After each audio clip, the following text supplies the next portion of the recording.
Well, welcome, welcome, welcome. Take a deep breath. Exhale before we speak. Welcome back to my channel, The Homeless Surfer. Just your way to your handle here. Decided to get out of the house. Finally got a beautiful sky day, as you can see. I'll show you in a minute here what I'm looking at. But the beauty of San Diego shines through every time. Let me show you a bit here, a view. So there's the Coronado Bridge, world famous. Leads to Coronado Island. That's where the seals trade. Man, that's a serious place over there. And we got the boatyard, and that's where some of the greatest ships that are ever built in the world are built. Gives my neighbors a lot of work, so we love it. But this is our home. This is our home. Homeless surfer. The only mislead there is it's more like houseless surfer. This is my home. This is all I ever need. This camera, this microphone, this red chair behind me, my dog sitting down at my feet, and my backpack right here. That's what keeps my life simple, because that's all I need. I'm happy, content just with that. And once you find that place in your heart and your zen, you're going to be stoked, because I promise it's a different level of thought and work and feelings than I've ever had. And it's not overwhelming. It's incredible. It's peaceful. You got to find peace inside ourselves first, but of course we need to find our peace. And once we find that, we can do great things. But until then, we're kind of waiting to find the peace. But so I'm stoked about the YouTube channel. Things are really getting going, guys. Please remember to like, share, and subscribe. It's super important to the channel. I never understood all the dudes doing that all the time when I watched YouTube for years, but I get it now. I really need your subscription. If I can get up to 50, dude, we can go live, and that makes a big difference. I think it really brightens and opens up the show to different ideas from folks like yourselves that are watching, and you are watching. I'm stoked. Thank you very much. I want to say I appreciate you. We can do this together. I'm manifesting it to be, and you guys are helping with that by showing up and enjoying the videos, hopefully, obviously, because people are starting to watch. I mean, it's amazing. I'm watching the data here and there. I try not to, because I put my trust and my faith where it belongs, and just keep doing the moves, and inevitably things begin to happen. If you keep taking positive actions, positive things have to happen. You're on the blanket, remember, and if you're putting positive out, it's coming back to you full over what do they say, tenfold over. We will. Karma comes back 3 times, so that's bad. Dharma comes back once, but it's really good. So don't have to hit you 3 times. Once is enough. So that's that part. So anyway, yeah, I can't be more appreciative and more grateful. And excuse me, I got a problem, because this beautiful weather is going to bring in the beautiful super bloom that we're having in the desert because of the rain, which is incredible. If you can ever get a chance to go out and see it, I highly recommend it. It's amazing when the red dirt produces incredible flow of color. I mean, it's just gorgeous. Can't even describe it. Until you see it, you will never appreciate it. So I suggest you see it, or maybe watch it on YouTube. Kind of, it is a way to see the world through the little tube here, but I'd recommend going and seeing it. But unfortunately, because of that super bloom that's going to be so beautiful, it's going to make me really screwed up with my allergies. But I'll take the good with the bad. Maybe I'll take a ride out there and just suffer it, so I can see it. at least the suffrage is worth it. So yeah, that's probably what we're going to do. But anyway, this is my home. I love San Diego, and I never want to go anywhere. Unfortunately, 5th generation San Diegan can't afford to live here anymore, because it's just outpriced us. I was the last generation that actually paid rent in Pacific Beach out of 5 generations of people that have lived there and founded it. So it's amazing. But again, I've simplified myself, just from the standpoint of not having to need that stuff.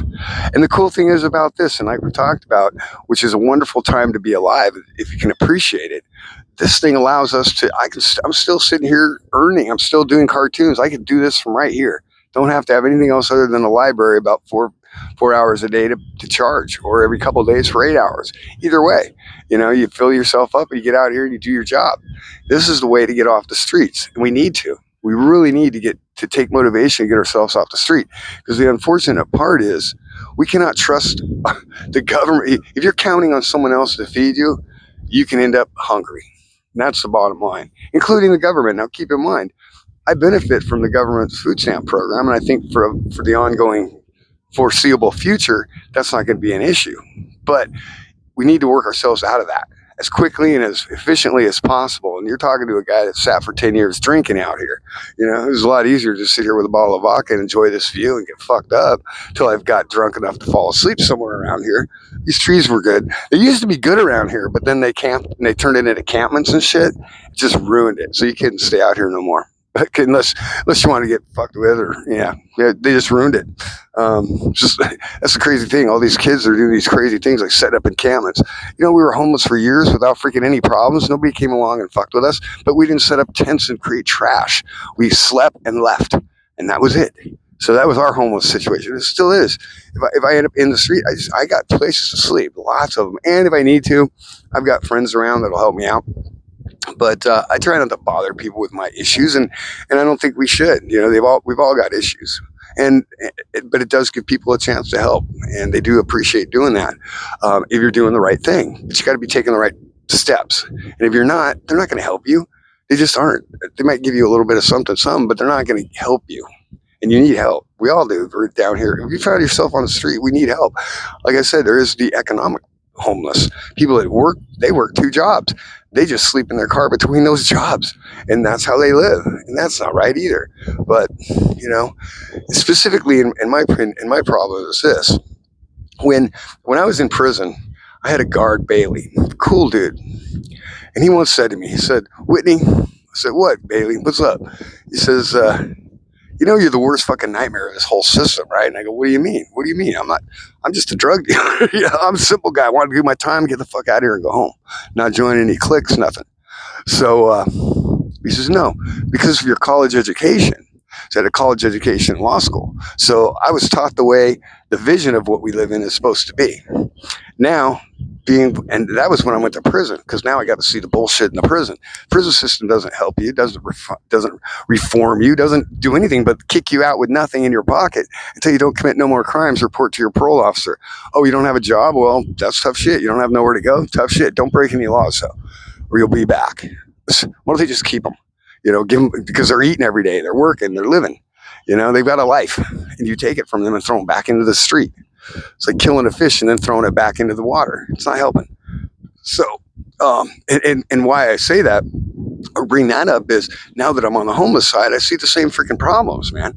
It's nothing more than a huge lie to tell you guys, and that's the crazy shit. In California, do you know the people of this state are so fucking wonderful that they've put $24 billion. They said they would, and they did. They put the money where their mouth was. And they handed it to the people that were supposed to protect that money and allocate it according to the will of the people. And did they? No, there's $24 billion missing of the homeless people's money. I think we ought to go camp on the governor's front door and say, "Hey, we want our money, man." I wouldn't be homeless if it wasn't for that. And that's not even a point to me. The point to me is people are good enough and willing enough to help. Now what we got to do is make sure it's getting to the right hands or to the right people. And there are good people out here doing good work, but there's also a lot of bull crap going on. I see it. I live in public housing right now, and I'm telling you, there's a lot of weird stuff going on. I don't know what's happening. That's why the whole "I might be homeless" thing again is coming up, because it's happening to people around me. You know, it's not just me being paranoid, going, "Oh shit, I hope they don't kick me out for any damn reason." No, there's people around me that are being kicked out for no damn reason. And then they're moving. I don't even want to go into it. It's just crazy. It's just not right. And the goodness of the people's hearts to give that money and say, "We want to help." Well, let's come up with some solutions to help us, you know, to help the people get off the streets. First of all, there's some that are really easy. Some way we got to get them affordable housing people can afford that are working. You know, if you're only making 15, 20 bucks an hour, in San Diego, you're not even close. You're not even halfway there. You need a minimum, a full-time 40-hour-a-week job at a $50 an hour a week. That's the only way. And that's surviving. That's taking public transportation. That's not having a life insurance or any of that kind of shit. That's just paying your rent, your food, your utilities are all going through the roof. Anyway, that's kind of my rant right now, is because this homeless thing is now being used, and I'm watching it happen as some sort of geopolitical bullshit. They're going to use us to make, to justify why they need all these crazy dollars and never seem to get where they're supposed to be. And I think I'm not alone when I say it's got to stop. Hey, let's fix the problems. I like fixing problems. I'm really into that. Being a homeless guy, I got sober. That was one of the first things I did to fix the problem. Then I got spiritual, and that was another thing I did to fix the problem. And then I started just taking action, positive action, getting up with a positive mental attitude and not worrying about other people's thoughts, other people's concerns. I don't have to worry about them. I just don't. I have to worry about me, because when it comes to the end of time, you're going to answer for you, not for what your kids did. You might answer for what your kids did because they did it because you're an idiot, but that's a whole different story. But bottom line is, um, we all got to answer for ourselves. So it really is important to stay within yourself, get yourself right. Because again, once you're right, great people. I know a lot of great people.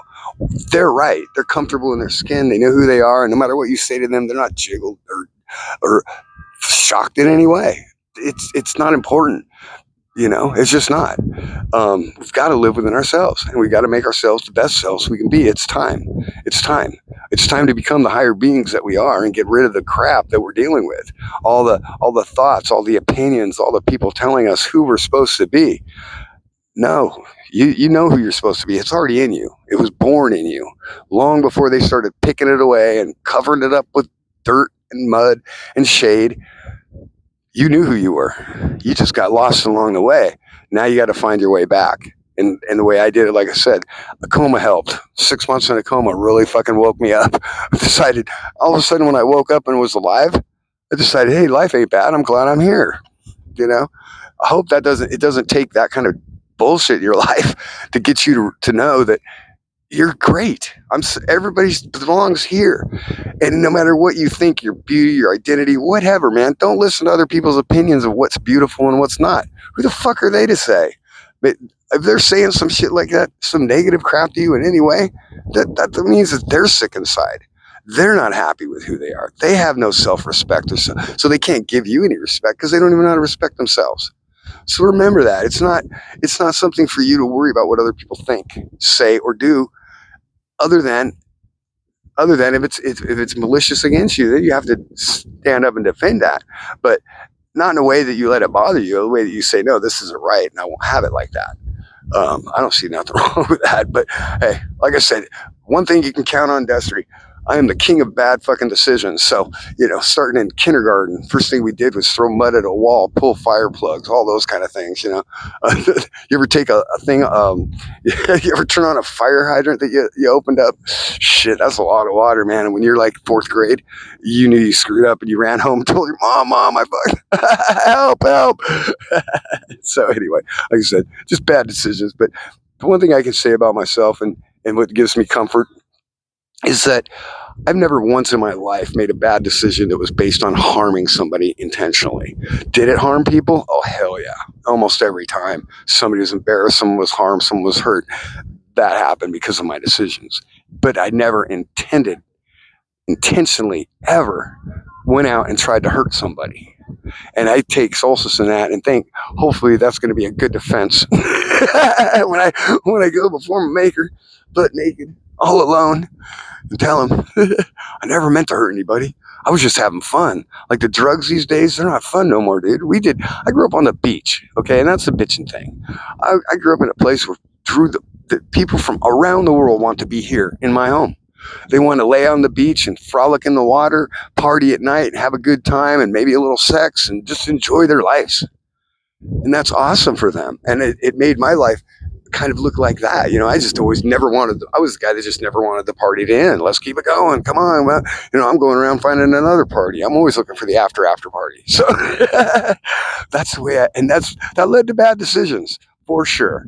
But I wasn't trying to kill myself. I wasn't trying to forget anything or disappear from my realities, which these drugs today are not designed for fun. They're designed to kill you. Honestly, they're as bad as bullets. Trust me, I'm sure it's a lot cheaper to kill people with fucking drugs than it is to kill them with fucking bullets. So, that's a fact. So you got to look at this new stuff, and I'm on the street. See, I'm sitting here on the street level. I can look around me and I can find drugs right here within minutes because it's here, it's everywhere, it's prevalent. Even though the borders are shut, no, they're not, because there's a lot of dope coming through. Still, in fact, the street seems to be more active than normal when it comes to that. So I don't know. We'll have to find out. But bottom line is, that ain't no fun no more. And what's happening is not a good thing. And so you can't go grab those people and save them. That's not the homeless people you need to grab first. The first ones you need to help, if anything, are the mentally ill. The people that just can't fend for themselves anymore. And that used to be when I was a kid. They took you 5150 if you were in harm to yourself or others. And most of these people that are around over here, if you look over there, that's where I live, behind those pretty buildings, those people are sick.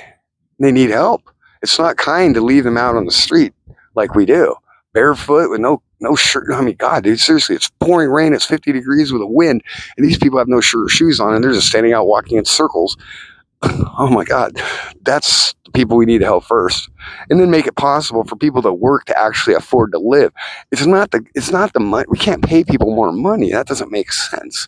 What we need to do is start making it possible to live, to find means of living. If nothing else, a lot of the folks that are in those RVs, living in RVs, they're retired or elderly seniors that just can't afford to pay the rent no more and have enough for food and medicine and everything else they need. So what do?